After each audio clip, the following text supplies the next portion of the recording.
It's the dirty secret China denies. Forced organ harvesting, prisoners of conscience.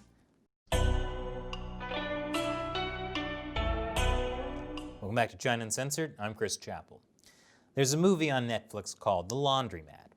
It's based on the true story of the Panama Papers and rich people stealing everyone's money. But it's a reenactment starring Meryl Streep and Antonio Banderas, so it's actually interesting, unlike boring nonfiction shows that are just about news and stuff. Anyway, there's a scene in The Laundromat where police in China kidnap a woman doing Falun Gong and harvest her organs, leaving her dead.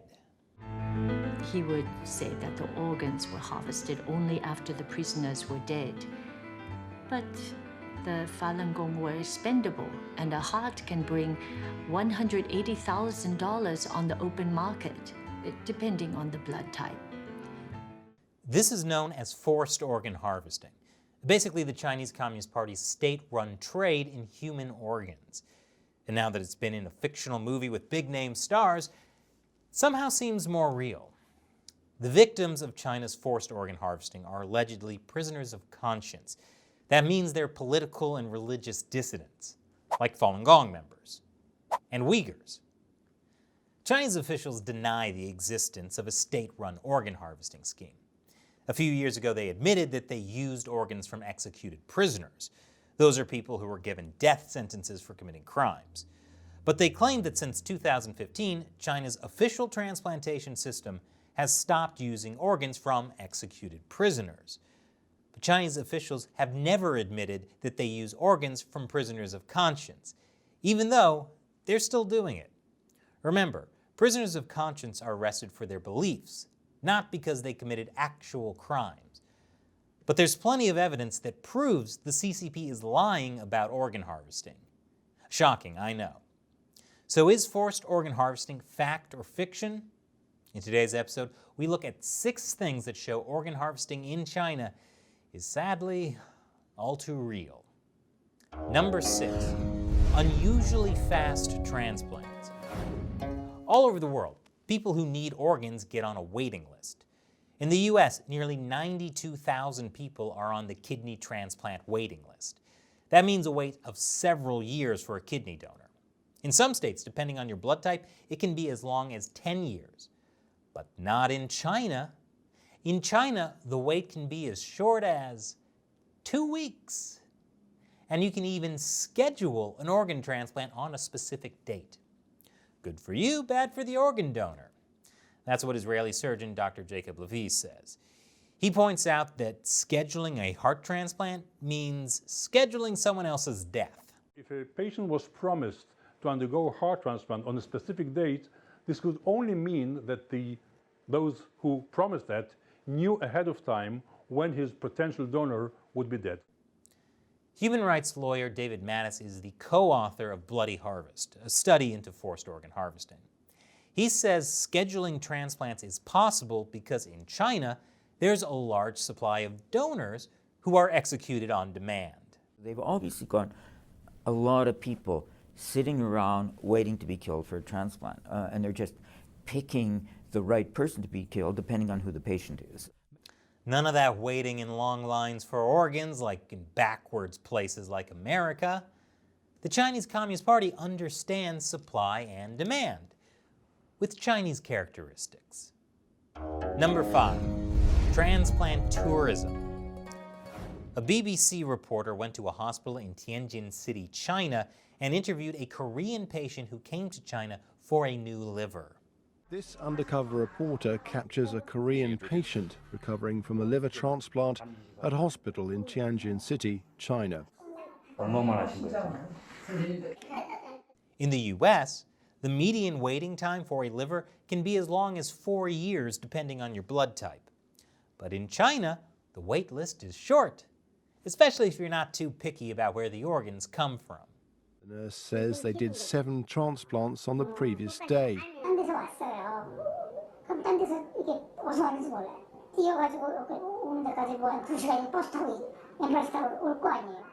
In other countries, it can take years to get a suitable organ, but here it's only weeks. Traveling to foreign countries to buy organs is called transplantation tourism, and it doesn't come cheap.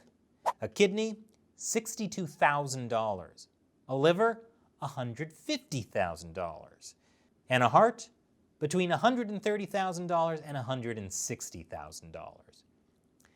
That's according to an official 2007 price list on the website of the China International Transplantation Network Assistance Center, an organ broker in Shenyang. The website was later shut down. But at the time, China's organ transplant business was booming. Hospitals were hawking organs and offering deals to bring in transplant tourists from abroad, like the Kunming Kidney Disease Hospital in Yunnan, which told prospective customers that, in case of failure, we will continue to perform transplants until one is successful and will not charge for the repeated surgeries. Ethan Gutmann, author of The Slaughter, The Inside Story of China's Organ Transplant Business, says there's a terrifying connection between transplantation tourism and jailed dissidents. They can't reach this level. This is live organ harvesting. Falun Gong in the main, but also Uighurs, Tibetans, House Christians. These are the groups that have been targeted from the beginning, and they continue to be targeted. We see no hospitals closing. We see no transplant centers struggling. In fact, we see the opposite. We see construction programs, hundreds of hospitals, and it has become their bread and butter, an economic mainstay of their profession. Yeah, for Chinese hospitals, it's their bread and butter, with liver on top. Number 4, China's false transplant data. China's Vice Minister of Health, Huang Zhefu, is in charge of China's organ transplantation system. Back in 2015, he claimed that there were 10,000 organ transplants per year in China. But the real figure could be 10 times that. We are looking at not 10,000 transplants per year in China, but something more like 60 to 100,000 transplants per year in China. Now, this number is extremely upsetting, that we literally have no idea exactly where the sourcing of these organs comes from. Even if voluntary organ donations in China have gone up, they can't reach this level. By insisting on a small number of transplants, China deflects uncomfortable questions about the source of organs. Because, as Gutmann said, there's no way China's fledgling voluntary organ donation system is meeting demand. In 2018, China still had only about 6,000 official organ donors, who are said to donate more than 18,000 organs. Vice Minister Huang Zhefu claims the organs come from some of the 6 million people who died in intensive care. Here he is, weaseling his way out of a reporter's uncomfortable question. They estimate it's about at least 100,000 transplants. There's a nonsense. I don't want to answer the questions because no. Well, how come I rang up? I was offered a liver very quickly from a hospital in China. How is that possible? I don't want to listen and answer the question somebody with some political agendas. Well, okay, you understand? Yes, I understand. You don't want to answer the question. Ethan Gutmann, David Mattis, and co-author David Kilgore did a joint update to Bloody Harvest and the Slaughter in 2016. In it, they used a host of factors to stand by their figure of 60 to 100,000 organ transplants. They kill people in a brutal way and then they sell their vital organs. That's the Nazis didn't do that. Yes, as the Chinese Communist Party sees it, killing all those Jews in gas chambers? Total waste of good organs. And remember what I said earlier about how Chinese officials claim that they had 6,000 organ donors in 2018? Well, it looks like they may have completely made those numbers up. I know, you're shocked. Last year, a study came out that showed China's official organ donation numbers are likely falsified data. How did the researchers figure that out? By doing basic math. They found that China's data for voluntary deceased donors, kidney transplants, and liver transplants conform to 3 almost perfect quadratic equations. Yes, quadratic equations. Sorry for the flashback to high school algebra. The points on this graph show the official Chinese transplant data. The lines represent the quadratic formula. According to researchers, the data diverged from the formula by less than 0.08%. As the researchers said, we believe the assumption that these numbers emerged by chance or as a coincidence from organ donations taking place across China would require an unrealistic and implausible sequence of events persisting for 7 years. So in summary, Chinese officials are lying about their organ transplant numbers and trying to use high school math to cover it up. Okay, Mr. Simons, you were right. I am using algebra in real life. Number 3, doctor testimony. One way journalists and activists hunt for evidence of forced organ harvesting is by calling hospitals in China. A group of investigators, led by former Dr. Wang Zhiyuan, posed as family members of patients. In one call, a doctor admitted to having organs from prisoners of conscience. 哎，宋主任吗？啊，您说吧。哎，他那个医生跟他讲，就是说这个肾源挺好的，就是说他练功，人家练什么功？练法轮功，练法轮功就是练法轮功身体都比较好嘛，练功的想。你要给他这么一个。这种情况，我们也有这种所谓的叫不是有呼吸或者有心跳的一些问题，我们会有。Organs from Falun Gong practitioners are said to be in demand because they lead healthy lifestyles, which is a good reminder for everyone else living in China. Just to be safe, you should probably lead an extremely unhealthy lifestyle. In another case, a woman calling herself Annie said that her ex-husband, a surgeon, had harvested thousands of corneas from Falun Gong practitioners. She said the victims were killed and their bodies cremated. I heard from my ex-husband that most of them had strong bodies. When their organs were harvested, they still had breath. After their organs were harvested, their bodies were thrown directly to the incinerator without any trace left. No body, no crime. Walter White would be so proud. In 2018, a Falun Gong practitioner named Yu Ming went undercover as a patient looking for an organ transplant and secretly filmed his discussions with doctors in China. He released the videos earlier this year after escaping to the US. This is a conversation with a doctor who says he has done more than 500 liver transplants. 现在武警能做，北京可能是军队医院就武警现在能做，北大国际的干预是我现在给他负责的。这武警呢，他的咱们工体质量严于保证。今天有一个，你不是记者啊？一看见不是。我们这。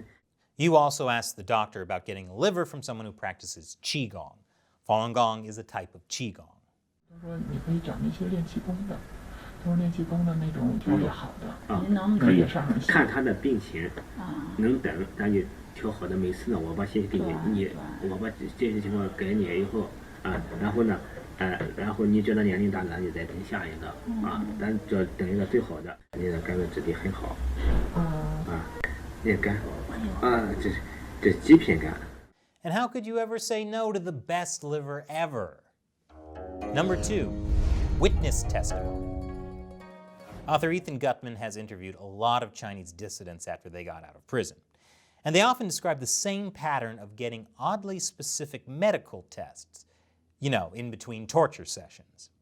I was severely tortured mentally and physically, but at the same time, they took all these Falun Gong practitioners to the nearest hospital and have a regular body check. They include chest X-ray, liver test is ultrasound, and a blood test every 3 months. Another former inmate who also described similar medical tests added that prisoners were beaten in a way so as to avoid damage to internal organs. They force you to renounce your beliefs. So if you don't do so, they would beat you up. They choose places like your legs, your arms, and your hip part, but your organ part, they don't touch. It's really nice of the Communist Party. Even though they lock you up and make you do forced labor and beat you constantly, they still care about your health. At least your organs' health. And number 1, independent tribunal. For more than a year, an independent tribunal investigated the allegations of forced organ harvesting. He agreed to establish an independent tribunal with a number of other distinguished colleagues and to shine a light on a very dark place. Heading up the tribunal was Sir Geoffrey Nice. He's the guy who led the prosecution of Serbian dictator Slobodan Milosevic for war crimes at the UN's International Criminal Tribunal for the former Yugoslavia. The tribunal talked to experts, interviewed witnesses, and weighed up all the evidence. What did they conclude? Well, I'll save you months of boring stuff and get right to the heart of the matter. See what I did there? That's why they didn't invite me to testify. At any rate, the tribunal concluded that the Chinese Communist Party is guilty of forced organ harvesting from prisoners of conscience. We, the tribunal members, are all certain, unanimously and sure beyond reasonable doubt, that in China, forced organ harvesting from prisoners of conscience has been practiced for a substantial period of time, involving a very substantial number of victims. Which is to say, for years, the Chinese regime has been killing people for their organs. I know that sounds bad, but on the other hand, they've also been getting away with it for a long time and making billions and billions of dollars. And you know what that means. China presents a huge opportunity for investors right now. So what do you think about the 6 things that show forced organ harvesting in China is real? Leave your comments below. And I hope you can support China Uncensored by contributing to us through the crowdfunding website Patreon. It's patreon.com/China Uncensored. Once again, I'm Chris Chappell. See you next time.